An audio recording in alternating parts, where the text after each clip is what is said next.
ایک مکی زندگی کا عجیب واقعہ ہے، اور خاص کر کے میں کہتا ہوں ہندوستان کے مسلمانوں کے لیے ایک نمونہ بھی ہے۔ ہندوستان کے مسلمانوں کے لیے مکی زندگی نمونہ ہے۔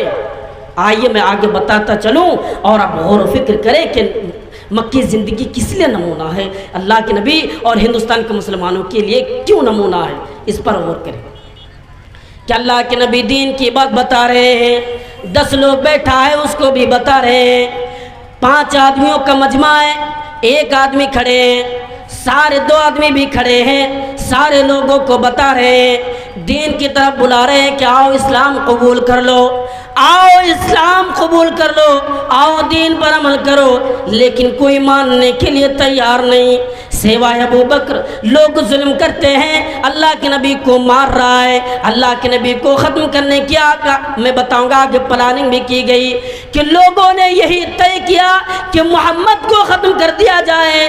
اللہ کے نبی ایسی باتیں کر رہے ہیں، حضرت عمر فاروق رضی اللہ تعالیٰ عنہ کو دیکھو اس ارادے سے نکلے ہیں کہ محمد کو میں قتل کر دوں گا، لیکن اللہ کے نبی نے جو دعائیں کی ہیں ان دعاؤں کے بدولت اس نے اسلام قبول کیا۔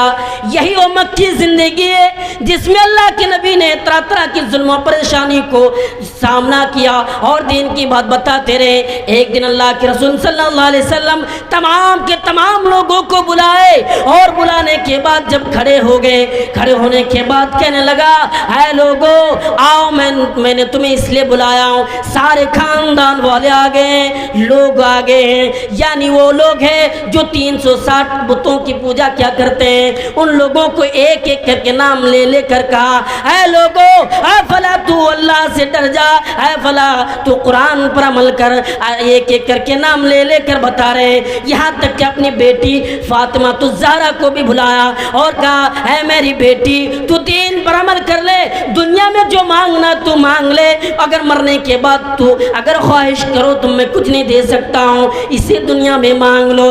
سارے لوگ جب یہ بات سن لے سارے لوگ وہاں سے چھٹ گئے، چلے گئے سوائے ابو لہب۔ یہاں پہ ابو لہب کے میں چند ذکر کر دوں، یہ ابو لہب نے دیکھا اور کیا کہا اے محمد اس لیے تمہیں بلایا، اس لیے ہمیں تم نے بلایا تھا، تبن لک یا محمد، اے محمد تمہارے لیے بربادی ہو۔ یہ ابو لہب ہے۔ جب اللہ کے نبی اس دنیا میں آئے، جب اللہ کے نبی پیدا ہوئے تو سب سے پہلے گود میں لینے والا ابو لہب تھا، سب سے پہلے خوشیاں منانے والوں میں سے ابو لہب تھا۔ آج دشمن ہے ابو لہب۔ کون ہے ابو لہب؟ دشمن ہے۔ اللہ کے نبی کو کیا کر رہا ہے؟ اے محمد تمہارے لیے بربادی ہو، اے محمد تم تباہ ہو جاؤ، اے محمد تم برباد ہو جاؤ، تم نے ہمیں اس لیے بلایا ہے کہ میں تمہاری بات مان لوں، میں تمہارے خدا کی باتوں پر عمل کروں۔ ایسا کبھی نہیں ہو سکتا ہے، ایسا کبھی نہیں ہو سکتا ہے، میں تمہاری باتوں پر عمل نہیں کر سکتا ہوں۔ اللہ کے نبی دین کی بات بتا رہے ہیں۔ جب ابو لہب نے اللہ کے نبی کے راستے میں روڑا اٹکایا، مولانا بدر صاحب کو تیاری کرتے لائے، مولانا بدر صاحب کو تیاری کرتے لائے۔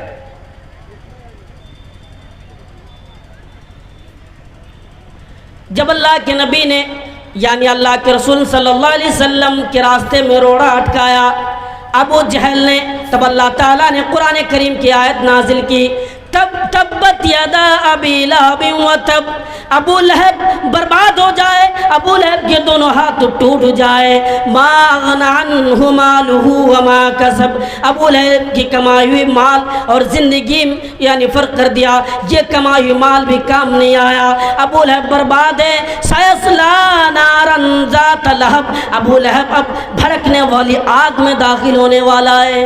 اچھا ابو لہب کا ابو لہب نام کیوں پڑا؟ جب روڑا اٹکایا نا، ابو لہب نام اس لیے پڑ گئے، ابو لہب گورا چٹا تھا، خوبصورت تھا، لیکن جب اللہ کے نبی کو روکنے کی کوشش کی، دین سے دور کرنے کی کوشش کی، تب یہ آیت نازل ہوئی۔ اور اللہ تعالیٰ آگے فرماتا ہے وہ اکیلا جانے والا نہیں ہے، ان کے ساتھ ان کی بیوی بھی جائے گی جو لکڑیاں ڈھونے میں کام کیا کرتی تھی۔ جب یہ آیت نازل ہوئی، اور آپ کو بتا دو ابو لہب اللہ کے نبی صلی اللہ علیہ وسلم کا سمدھی بھی تھا، سمدھی تھا، 2 بیٹیوں کی شادی ہوئی تھی لیکن رخصتی نہیں ہوئی تھی۔ جب یہ آیت نازل ہوئی، ایسی باتیں آئی، آنے کے بعد اللہ کے نبی کے بارے میں ابو لہب نے اپنے بیٹوں سے کہا اے میرے بیٹو جاؤ بیٹیوں کو طلاق دے دو، محمد کی بیٹیوں کو طلاق دے کر آؤ۔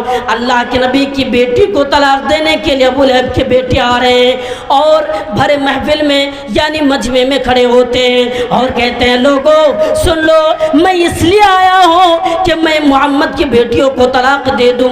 یہ کٹھے ایک جگہ پر دونوں بیٹیوں کو طلاق دے دی۔ ابو لہب کے دونوں بیٹوں کا نام عتبہ اور عتیبہ تھا، جو دونوں بیٹوں نے آ کر طلاق دے دی۔ دیکھ رہے ہیں ابو لہب دین سے روکنے کی کوشش کی، کہا کہ ان چیزوں سے میں روک کر رہوں۔ اللہ کے نبی پھر بھی بات بتاتے رہے، ٹینشن اس بات کو نہیں لیا کہ لوگ مان نہیں رہا ہے، پھر بھی کوشش کر رہے کہ لوگ جہنم سے بچ جائے، لوگ جہنم سے دور ہو جائے، لوگ قرآن و حدیث پر عمل کرنے لگے، لوگ یہ خدا کی عبادت کرنے لگے۔ اگر وہ ایک خدا کی عبادت کرے گا تو کامیاب ہو جائے گا۔ اس بات پر پڑے ہیں کون؟ اللہ کے نبی صلی اللہ علیہ وسلم۔ آج جو نبی ہمارے لیے اور دنیا کے تمام انسانوں کے لیے آیا تھا، جو اللہ کے نبی کو رحمت بنا کر بھیجا گیا تھا، وَمَا أَرْسَلْنَاكَ إِلَّا رَحْمَةً لِّلْعَالَمِينَ، ہم نے محمد صلی اللہ علیہ وسلم کو رحمت بنا کر بھیجا ہے۔ اے لوگو محمد کے بارے میں ایسی باتیں نہ کرو، محمد کے بارے میں ایسی باتیں نہ بولو کہ محمد یعنی تم برباد ہو جاؤ، یعنی تم تباہ ہو جاؤ۔ محمد کے بارے میں ایسے جملہ اور ایسی باتیں کرو کہ تم کامیاب ہو جاؤ۔ اللہ کے نبی دیکھ رہے ہیں کیا کہ لوگ دین کی بات ماننے کے لیے تیار نہیں، پھر اللہ کے نبی نے ارادہ کیا کہ چلو اور کسی جگہ پر چلتے ہیں، یہاں کے آس پاس کے لوگوں کے پاس پہنچتے ہیں۔ پھر اللہ کے نبی طائف کی گلیوں میں جا کر، طائف کے سرزمین پر جا کر لوگوں کو بلایا۔ وہاں پہ اللہ کے نبی اس جگہ پر ایک ہفتے تک رہے، لیکن اللہ کے ایک بھی بندے ایمان لانے کے لیے تیار نہیں، وہاں کے ایک بھی بندے اسلام قبول کرنے کے لیے تیار نہیں۔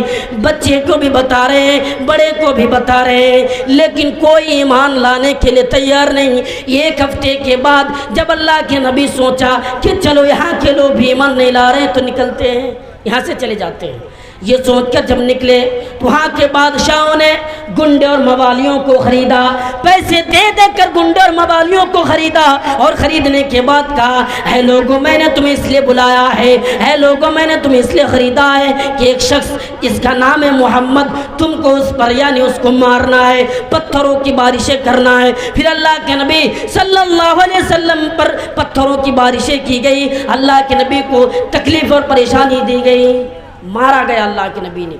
پھر اللہ کے نبی آ کر مکے میں بتا رہے مکی زندگی پریشان ہے، مسلمانوں ایک وقت آیا کہ سارے مسلمانوں کو ایک جگہ پر پیک کر دیا، یعنی سمجھیے کہ لاک ڈاؤن کر دیا، اور مکہ والوں سے کہہ دیا اے مکہ کے لوگوں یہ مسلمان ہیں اور مسلمان کے ماننے والے، یہ اللہ کو ماننے والے، یہ خدا کی عبادت کرنے والا ہے، ہاں یہ سارے لوگ یہ خدا کی عبادت کرتے ہیں، اس کو روک دیا جائے، نہ کھانے کو دیا جائے نہ پینے کو۔ یہاں تک کہ چھوٹے چھوٹے بچے رونے لگے، عورتیں رو رہی ہیں، جب ان کی آواز مکے تک پہنچتے ہیں تو مکہ کے کافر ہنستے ہیں، کھلکھلا کر ہنستے، کیسی باتیں ہیں، یہ زندگی ہے۔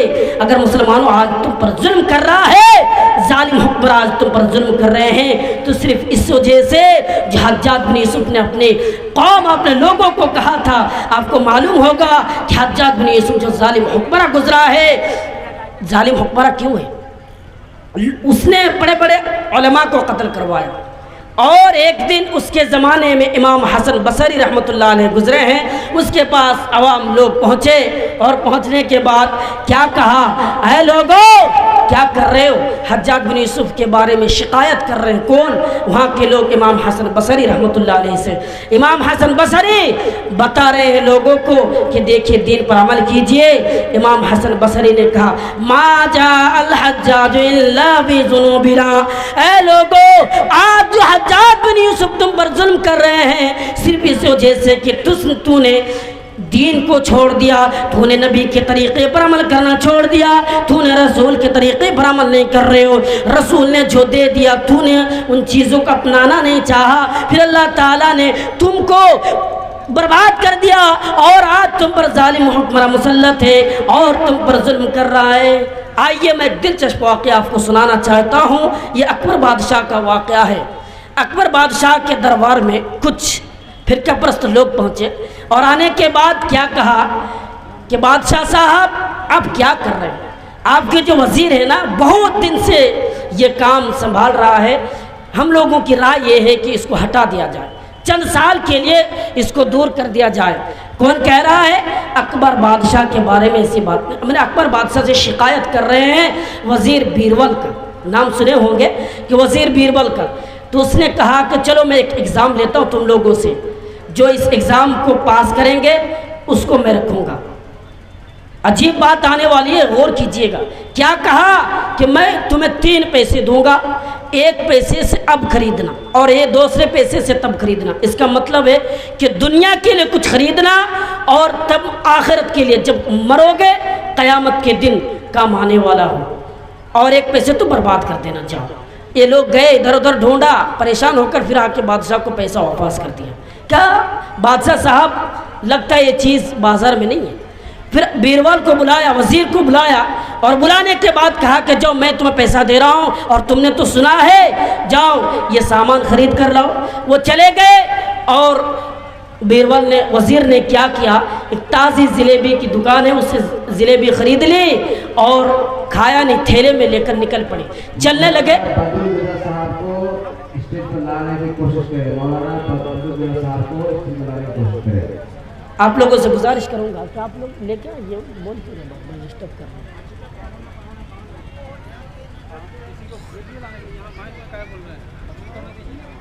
اگر ڈسٹرب کرنا ہی ہے تو بلایا کیوں؟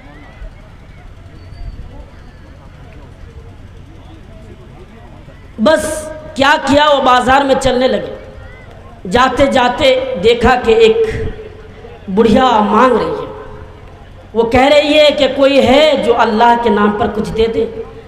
وزیر نے 1 پیسہ جو تھیلا میں یعنی اپنے پاس لے کر جا رہے تھے اس کو دے دیا۔ اب دیکھ کر آگے چلنے لگے، ایک محفل سجی ہے، گانوں کا محفل، اور 1 پیسے سے اس نے جا کر گانے ناچ گانے میں مشغول رہے، برباد کر دیا۔ اب سارے لوگ دربار میں حاضر ہے، ایک بھی لوگ نہیں، سارے لوگ، 1 نہیں 2 نہیں۔ اب کہنے لگا ایسا ایسا معاملہ ہے، میں نے تازہ جلیبی خرید کر لایا ہوں اس لیے کہ اب کام آئے، کیونکہ اس وقت کھانے کا کوئی کام نہیں آ رہا تھا، اس لیے میں نے تھیلے میں لے کر آ گیا ہوں، اور دوسرا پیسہ قیامت کے لیے میں نے کسی بڑھیا کو میں نے دان کر دیا کہ اب کام تو نہیں آنے والا ہے، مروں گا جب اللہ مجھ سے سوال کریں گے تب کام آنے والا ہے، اور 1 پیسہ میں نے برباد کر دیا۔ جب یہ بات سنی سارے لوگ وہاں سے اٹھ کر چلے جاتے ہیں۔ تو آج دیکھیے بادشاہ اور وزیر کو کیا کر رہے ہیں اور لوگوں کے اندر ہے۔ تو میں یہی بتانا چاہتا ہوں کہ آج کا حکومت اور اس حکومت میں فرق ہے، کہ فرق اس بات کی ہے کہ آج جو حکومت کر رہے ہیں بس مسلمانوں کو فرقہ پرستوں میں بانٹنے کی کوشش کرتے ہیں، لیکن مسلمان نوجوانوں تمہیں کیا کرنا ہے؟ تمہیں ایمان کی طاقت کو بچانا ہے، ایمان کی پونجی تمہارے پاس ہے، جب تک تم ایمان کی پونجی کو نہیں سنبھالو گے تب اس وقت تک تم کامیاب نہیں ہو سکتے ہو، اس لیے ایمان کی پونجی کو بچانا ضروری ہے۔ یہی میں مکی زندگی میں آپ کو بتانا چاہتا تھا۔ آئیے دیکھیے اللہ کے رسول صلی اللہ علیہ وسلم پھر مکے میں دین کی بات بتا رہے ہیں، مشکل ہو رہا ہے، بڑھتا چلا جا رہا ہے۔ اب ایک ایک کر کے مکہ سے لوگ نکل کر یعنی سفر کر رہے ہیں، کوئی تو حبشہ جا رہے ہیں، مدینے کی ہجرت کر رہے ہیں۔ اللہ کے نبی کے بارے میں دیکھ رہے ہیں کہ مسلمان نکل رہا ہے یہاں سے، مسلمان یہاں سے نکل کر جا رہے ہیں۔ مکہ کے مشرکین بھی پریشان، مکہ کے سردار لوگ بھی پریشان ہو کر دارالندوہ میں ایک میٹنگ رکھی، اور اس میں ابلیس بھی آئے کہ نجدی بوڑھے کی شکل میں، اور آنے کے بعد پلاننگ کیا کی، اس میٹنگ یہ رکھی ہے کہ ایک نے کہا کہ دیکھو اگر تم اس دین سے لوگوں کو روکنا چاہتے ہو تو ایک کام کرو، محمد کو اس ملک سے نکال دو، محمد کو اس ملک سے نکال کر کسی دوسرے ملک میں بھیج دو صلی اللہ علیہ وسلم۔ اور دوسرے نے کھڑے ہو کر کہا کہ دیکھو اگر تم نہیں چاہتے کہ محمد اس ملک میں نہ رہے، دین نہ رہے، تو محمد کو قائد کر دو، یعنی زندگی بھر کے لیے وہیں پہ مر جائیں گے، بس کوئی موت بھی آ جائے گی، کوئی بولنے والا بھی نہ ہوگا۔ یہ بات جب کہی پھر آخر میں یہ ہوئی کہ لوگوں نے طے کیا کہ چلو ایک کام کرتے ہیں، کہ محمد صلی اللہ علیہ وسلم کو ابو جہل نے کہا کہ میری رائے ہے کہ محمد کو قتل کر دیتے ہیں، وہ نجدی بوڑھے جو بوڑھے کے شکل میں آئے ہوئے تھے وہ کھڑے ہوتے ہیں اور کہتے ہیں یہی پرفیکٹ صحیح بات ہے، بالکل درست بات ہے، یہی کام کیا جائے۔ مکہ نے یہ پلاننگ کی، مکہ کے مشرکینوں نے پلاننگ کی، اللہ نے محمد کو خبر کیا صلی اللہ علیہ وسلم کہ نکلو، تمہاری قوم والے ایسی باتیں کر رہی ہے، نکل جاؤ، کیونکہ قتل کرنے والے ہیں۔ اللہ کے نبی سفر سے نکل جاتے ہیں، ہجرت کر لیتے ہیں، غار میں 3 دن تک ٹھہرتے ہیں، اس کے بعد پھر مدینے کی ہجرت کرتے ہیں۔ تم بتانے کا مقصد یہی ہے جو آج جو نبیوں کے بارے میں گالیاں دی جا رہی ہے، آج جو نبی کے بارے میں برا بھلا کہا جا رہا ہے، مسلمانوں صرف و صرف ایمان کی کمی ہے۔ آج ہمارے اندر ایمان کی طاقت نہیں ہے، آج ہمارے اندر ایمان کی جذبہ نہیں ہے۔ مسلمانوں ایمان پیدا کرنے کی کوشش کیا کرو، ایمان کی طاقت، ایمان کی جذبے کو اپنانے کی کوشش کیا کرو۔ ہم اور آپ مسلمان ہیں، ایمان کے ماننے والے ہیں، پکے سچے مسلمان ہیں۔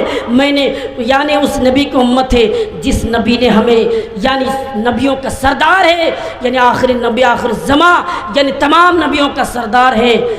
آج یہی برباد ہے کہ آج اس نبی سے ہم محبت نہیں کر رہے ہیں۔ میں نے آپ کو ایک حدیث میں نے بیان کی، من احب سنتی فقط احبنی، لوگوں نبی سے محبت کرو، نبی کی محبت کے طریقوں کو اپنا لو، نبی کی زندگی کو آئیڈیل بنا لو، کامیاب ہو جاؤ گے۔ کیونکہ قرآن چیخ چیخ کر کہہ رہا ہے لقد کان لکم فی رسول اللہ اسوۃ حسنہ، دنیا والوں تمہیں کہیں جانے کی ضرورت نہیں، اگر تم جنت چاہتے ہو تو کہیں دوڑنے کی ضرورت نہیں، صرف محمد کی زندگی کو آئیڈیل بنا لو، کامیاب ہو جاؤ گے۔ محمد ہمارے لیے آئیڈیل ہے، محمد نمونہ ہے، محمد ہماری زندگی پل پل کے لیے آئیڈیل ہے۔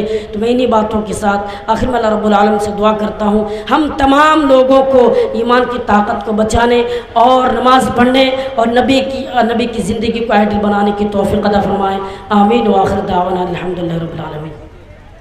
السلام علیکم۔ ماشاءاللہ، جزاک اللہ۔